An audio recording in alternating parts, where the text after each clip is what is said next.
I want to make you a short presentation about learning strategies for cochlear implanted children. Education of the child with cochlear implant is a team responsibility. The teamwork can play a crucial role in supporting the education of the child with a cochlear implant.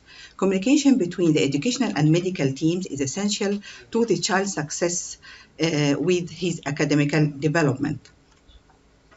Cochlear implant education and medical team members can be one of the most valuable resources in planning for and executing an educational program for the child with cochlear implant.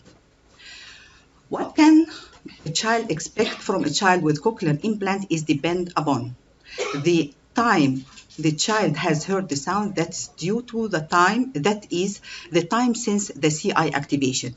In addition, children enter school with different training and educational experiences and at different listening, language, and speech levels.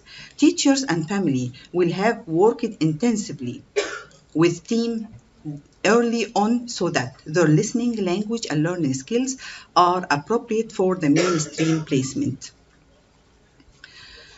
There are many strategies according to classroom and teaching strategies that help the child with cochlear implant. As regards classroom auditory strategies, it's very important is the device check and listening check. Device check is a responsibility mainly of parents, but at school they must identify one staff member who is responsible for doing a sound check of the cochlear implant as well as checking the Roger or FSM system if applicable each morning. Check the program number, volume, sensitivity, and battery charge status. As regard listening check is done by Link 6 sound check every day. Very important, the consistent use of the cochlear implant. Also, the key to learning is repetition. Repeating help the school age cochlear implant user as well as all children in the classroom. For an early and new listener, the teacher uses a specific alerting word or phrases that the child needs to listen and to learn. The teacher must use the same words or phrases in routines day after day after day so that the teacher announce circle time, line up, clean up time, so the child begin to attach meaning to the words and know what to do. It's very important to minimize the background noise. Background noise could include fans, chairs, moving all sounds is magnified with one or two devices. It is difficult for the child to hear the teacher's voice above the noise. Seat the child away from the noise sources, including windows, doors, and noisy equipment, and especially noisy peers. Wear an FM microphone if one is prescribed during all the instruction time. Pass the FM microphone to other speakers during discussion. Very important classroom modification is to maintain adequate lighting in the classroom. Light shouldn't be shining in the child's face. The teacher's face should be clearly seen and not in shadow. If the child has one implant, ensure that side of the cochlear implant faces the teacher and the body of the class. Carpeting on the floor, windows, curtains, and tennis balls on the chair feet help to reduce or dampen the background noise in the classroom. As regard teaching strategies, provide visual support for new lesson content around the classroom in the form of picture and materials. Write assignment and direction on the board. Provide written information to parents for the child to take home or by email. Use auditory sandwich. First presentation is verbal to ensure auditory processing. Second, tactile or visual cues. Final cue is auditory again to promote listening. Wait time to allow the child to process the information.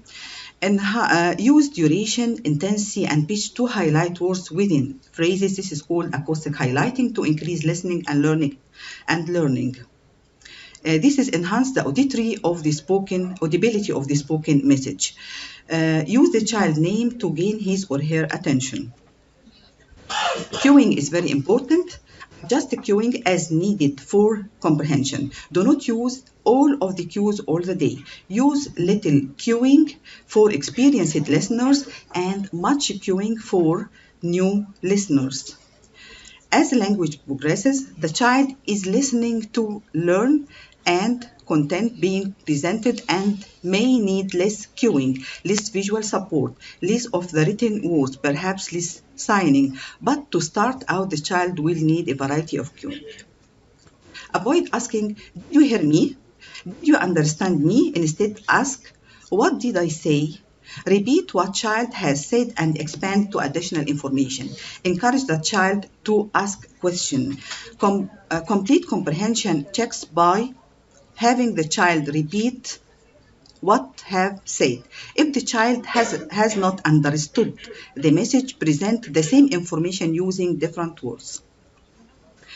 Do not talk too fast and not too slow. Provide a pause between thoughts to allow for processing time. This strategy can be of benefit to all students in the class. Use clear articulation speech, no mumbling. Do not obscure your face, the teacher face, by book or paper, hands. Always provide lip reading cues. Use a lot of inflection in sound, in voice, because inflection help carry the meaning of the language. Use books to encourage vocabulary development and literacy, and use music and singing. There are some strategies to help students during the classroom. Number one, break learning into small parts. This helps the student organize information. Instead of teaching 3 concepts in one day, teach 1. Slow the rate at which you teach.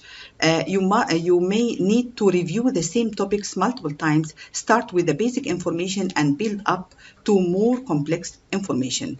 Second, use graphic organizer. Graphic organizer are concept maps that can be used to visually lay out information for a child.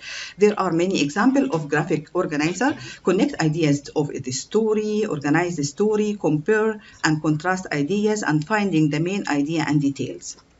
Third, checking for comprehension. Quickly see if the child understand the topic. Let the teacher know where a breakdown might be happened. Help to keep the students on task. Avoid yes or no question.